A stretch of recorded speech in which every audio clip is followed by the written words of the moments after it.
दोस्तों आज हम करेंगे जॉन डन की famous poem the sun rising. अब जो सन राइजिंग है वो उसका बेसिक थीम है कि जो जॉन डन है वो अपने लवर के साथ बेड में है और सूरज की जो रोशनी है वो कर्टेन और विंडो से आकर उनकी आंखों में लगती है और उन्हें डिस्टरबेंस होती है। तो इसी बात से वो थोड़ा सा नाखुश है और वो सन को कहते हैं busy old fool unruly sun, why dost thou thus through windows and through curtains call on us, must to thy emotions lover season run.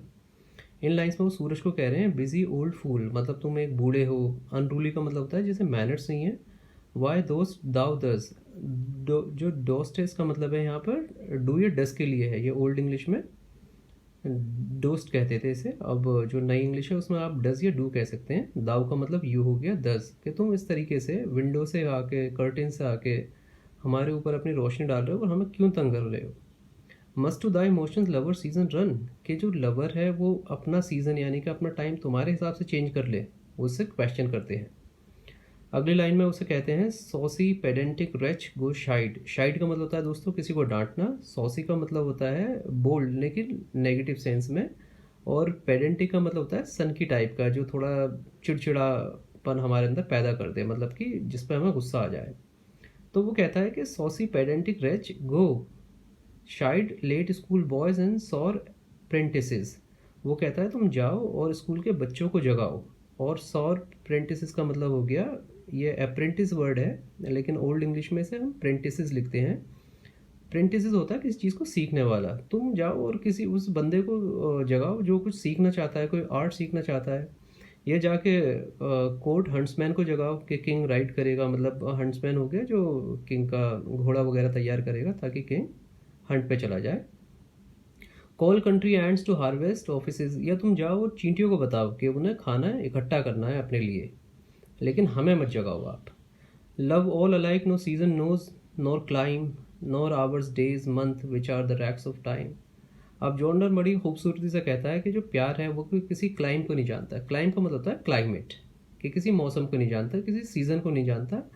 और वहाँ तो घंटे दिन मंथ ऐसे ही गुजरते जाते हैं, वो तो रैक्स ऑफ टाइम है।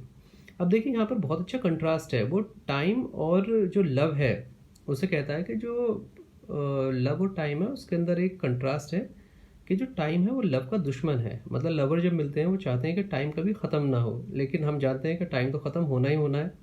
तो इस तरीके से एक उसने बड़ा ही स्मार्टली एक कंट्रास्ट भी क्रिएट करा यहाँ पर। फिर अगले स्टैंजा में वो कहता है thy beams so reverend and strong, why should thou think. वो कहता है कि तुम सोचते हो कि तुम्हारी जो किरणें हैं, मतलब बीम्स का मतलब किरणें हैं, वो रेवरेंट का मतलब हो गया जिसका कोई वेट होता है, अथॉरिटी होता है। स्ट्रॉन्ग का मतलब तो मजबूत है ही, कि तुम सोचते हो कि तुम्हारी किरणें बहुत ज़्यादा मजबूत हैं। अगर मैं चाहूँ I could eclipse and cloud them with a wink, अगर मैं चाहूँ तो मैं उन्हें बड़ी आसानी से एक्लिप्स कर सकता हूँ, मतलब मैं आंखें बंद कर लूँगा और तुम्हारा प्रभाव मुझ पर कुछ नहीं होगा। लेकिन ऐसा करने से जॉन डन को क्या होगा वो अगली लाइन में बताता है, but that I would not lose her site so long, लेकिन ऐसा करने से मैं अपनी महबूबा यानी कि अपने लवर को नहीं देख पाऊंगा। तो सूरज अगर तुम चाहो तो मैं तुम्हें तो 1 मिनट में एक्लिप्स कर दूं अपनी आंखों को बंद करके, लेकिन ऐसा करने से मैं अपनी लवर की साइट को खो दूंगा, मतलब उसे नहीं देख पाऊंगा। If her eyes have not blinded thine look and tomorrow late tell me whether both the Indias of spice and mine. अब वो कहता है कि अगर तुम्हारी आंखों ने, मेरी लवर की आंखों ने ब्लाइंड नहीं करा तो तुम जाओ और ईस्ट इंडीज़ और वेस्ट इंडीज़ का जायज़ा लो। देखिए ईस्ट इंडीज़ और वेस्ट इंडीज़ यहाँ पर रेफरेंस लिया गया है क्योंकि ईस्ट इंडीज़ अपने स्पाइसेस के लिए यानी कि मसालों के लिए मशहूर था, और जो वेस्ट इंडीज़ है वो अपने गोल्ड के लिए, गोल्ड माइंस के लिए मशहूर था। तो पहले ये मान्यता थी कि जो सूरज है वो धरती के चक्कर लगाता है। तो वो कहता है कि तुम अगर पूरी धरती के चक्कर लगा कर आ जाओ और आकर मुझे बताओ कि वो ख़जाने अपनी जगह है या नहीं। यहाँ पर ये रेफरेंस ले रहा है कि जो ओरिजिनल जो खजाने यानी कि जो ट्रेजर है दुनिया के वो मेरे पास है। तुम ईस्ट इंडीज़ चले जाओ, वेस्ट इंडीज़ चले जाओ, कहीं भी होके आ जाओ, लेकिन तुम मुझे अपने लवर के साथ ही पाओगे क्योंकि दुनिया के सारे खजाने यहीं पर हैं।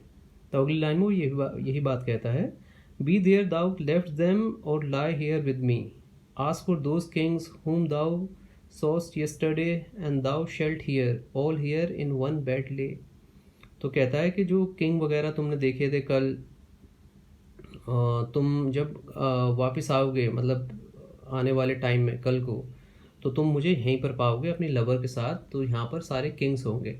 तो कहने का मतलब ये है कि उसने कंसीट यूज़ करी है, वही जो मेटाफिजिकल पोइट्री में यूज़ करते हैं कि सारी दुनिया के खजाने, सारे किंग, सारी काउंसिल इसी रूम में है मेरे लवर के साथ, और इस दुनिया के बाहर कुछ भी नहीं। कहने का मतलब ये है कि जो पूरा यूनिवर्स है वो मीनिंगलेस है, और सिर्फ एक जो मीनिंग है वो है मैं, मेरा लवर और हमारा ये बेड जिस पे हम लेटे हैं अभी।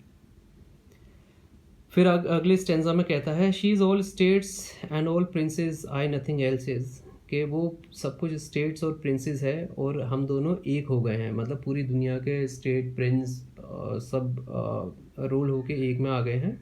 मैं इसके अंदर हूँ और ये मेरे अंदर है। Princes do but play us compare to this, all honours mimic all wealth alchemy. वो कहता है दुनिया में जो भी राज्य चला रहा है या जो भी किंग वगैरह है वो हम ही लोगों को बस मिमिक कर रहे हैं, कुछ भी नहीं है।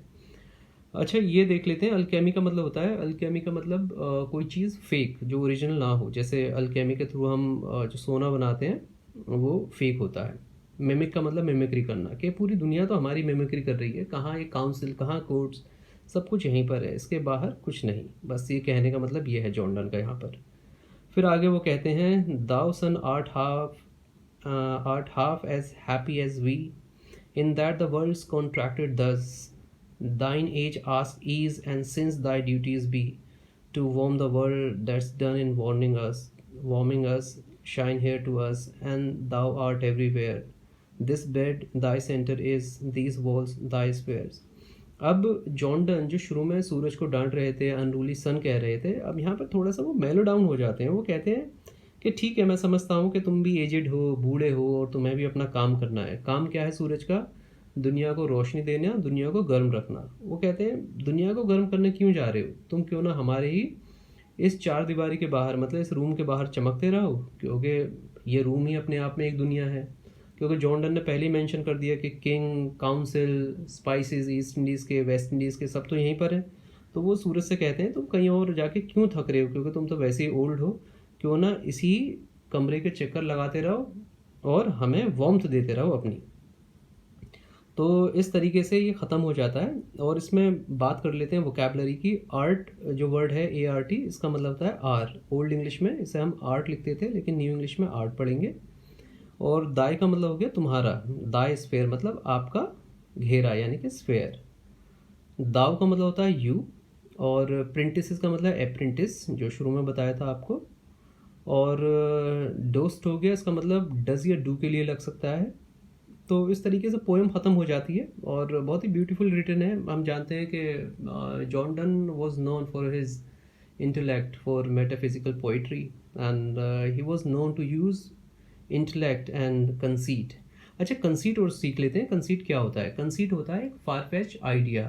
फॉर एग्जाम्पल, वो लवर को एक पोएम में कंपस की दो टांगों से कंपेयर करता है, मतलब 2 लेग से। वो कहता है अगर लवर्स को आप दूर करोगे तो वो इतना ही पास आ जाएंगे। तो ये जो कंपस की जो लेग से इससे कंपेयर करना है, इसका मतलब हो गया कि उसने कंसीट यूज़ करी है, मतलब फारफेच्ड आइडिया होता है इसका। इस पोएम से कोई हम देखें कुछ मतलब पैरेलल नहीं होता, लेकिन वो कहीं ना कहीं से ऐड कर देते हैं। तो कंसीट का मतलब वैसे इंग्लिश लैंग्वेज में घमंड होता है।